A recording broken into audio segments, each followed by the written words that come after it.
Ramadan is not complete without this type of lantern. First, you'll need 4 pieces of each cutout you see on the screen. I also added the measurement for each cutout. I'll add a tutorial at the end of the video.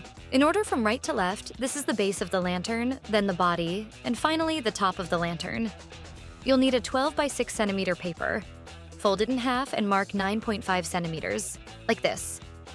Then slide the ruler to the other side and mark 4 centimeters, like this. Then place the ruler horizontally on top of the 9.5 centimeters and mark 1.5 centimeters, like this. Connect the 4 centimeters mark with the top right corner, then connect it with the 1.5 centimeters mark, like this. Now, connect the 1.5 mark to the lower left corner like this. Cut the paper according to the lines and you'll get a paper lantern. Get one of the body pieces, center the paper lantern on top of it, trace it, then cut it using a cutter. I made another one using the same technique. Measure the drawing compass to 4.5 centimeters, then draw a circle on a piece of paper.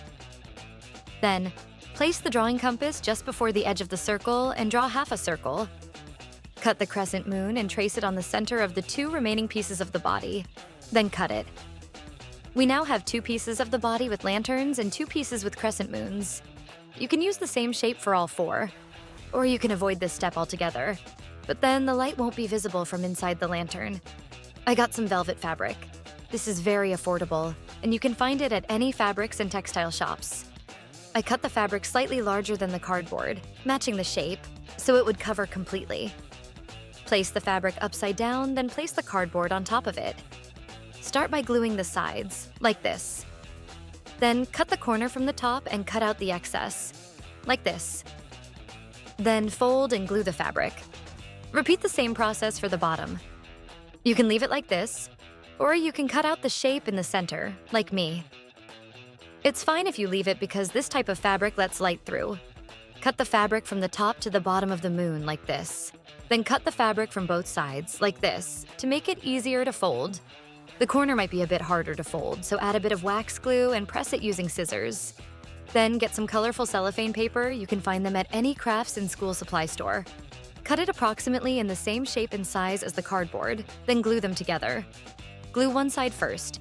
Once it dries, pull it as much as possible and glue the other side. Then glue it from the top and bottom and cut out the excess, like this. Next, get the cardboard with the lantern shape and cover it using the same technique. Cut from top to the edge of the base, like this. Then cut horizontally from the center to the corners, like this. Then cut diagonally to the bottom corners, like this. And now it's time to fold and glue them. I used red cellophane paper instead of yellow. This is one of the pieces for the base. I'll show you how to cover it.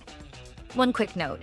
Once you light the lantern, you shouldn't place it on something, like a table, because then the heat will be trapped inside and the wax glue will melt and the lantern will fall apart.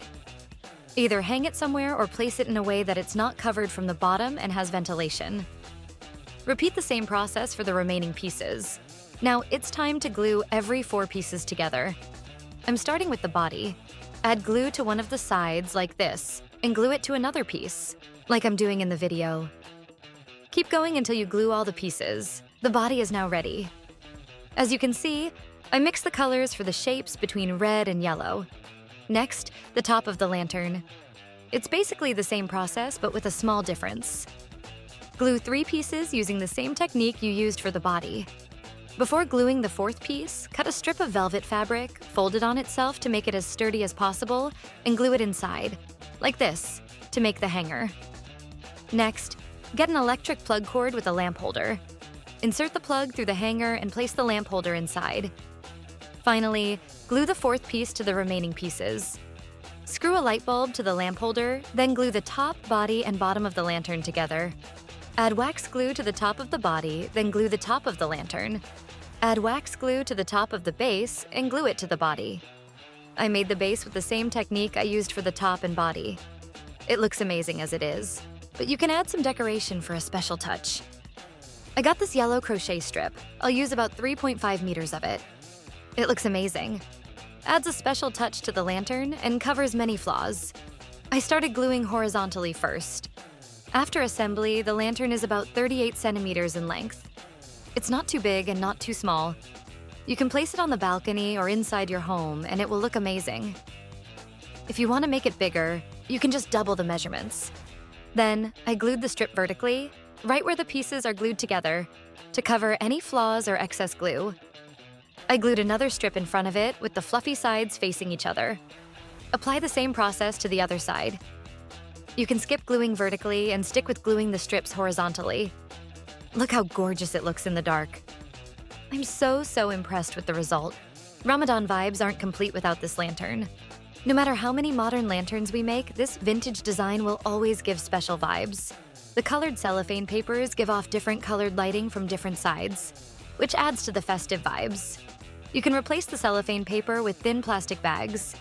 Don't forget to like this video, and if you're new here, don't forget to subscribe to the channel. Now, I'll teach you how to properly take the measurements for the lantern. This is the top of the lantern. 14 centimeters on the bottom, 13 centimeters on the sides, and this small area here is 1 centimeter. First, forget about 1 centimeter. Draw a rectangle using the two big measurements. Leave the 14 centimeters as it is. And to get the other big measurement, subtract the measurement you want at the top, which is 1 centimeter. From 14 and you'll get 13 centimeters. Whatever the result, divide by 2, and here you'll get 6.5 centimeters. Mark 6.5 centimeters from the left and 6.5 centimeters from the right. Connect the left 6.5 to the left corner and the right 6.5 to the right corner. And this is how you get the correct measurements for the top. Apply the same concept for any measurements you want.